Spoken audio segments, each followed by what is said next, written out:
In this clip, we're going to be looking at flick shots and how they can help you hit moving targets or people moving erratically that would otherwise be very difficult to hit with tracking alone. So I'll just play it through at full speed to see what we're dealing with, and I come on a point, clear out the Mei and the Genji with some flicks. So I will take it back and we can play it through slow-mo so we can see what's happening.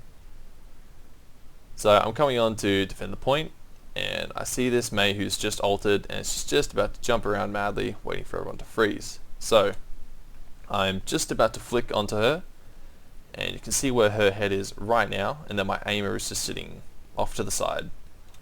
Now in the time it takes to flick onto her head, she's only moved a tiny amount. And we score the hit, and then I just leave my aimer lazily to the side until the next shot's ready, and I flick back on again and she's hardly moved at all, and we finish the kill. Next we move on to the Genji, and he is AD strafing, so it's just moving side to side, which is pretty tricky to hit. And I missed the first shot as I misjudged it, but for the second one I can see exactly where his head is, and watch where it is right now, and in the time it takes to flick, it hasn't moved at all. And we score the headshot and reset the aimer to the side while waiting for the next shot to be ready, and then flick straight back on again before the head moves, and we score the kill and save the point. Alrighty, so in this clip I'm going to show you a slightly different flicking technique, and this one's more for mid-range to long range. And this one involves more of a combination of tracking and then flicking at the last moment just to correct your aim. So I'll just play it through again at full speed, so you can see just a quick double headshot on Roadhog to finish him off. So we'll go back, slow it down again, see what's happening. So we see Roadhog pop out, I flick on him, take the first shot, just hits him in the body, it's not great. But you see I'm keeping my aimer around his head, I'm not actually bothering to throw the aimer off to the side for another flick. And just as I go to shoot again, I just quickly correct, flick onto his head, and then I keep the aimer hovering around his head again, and another quick adjustment to shoot.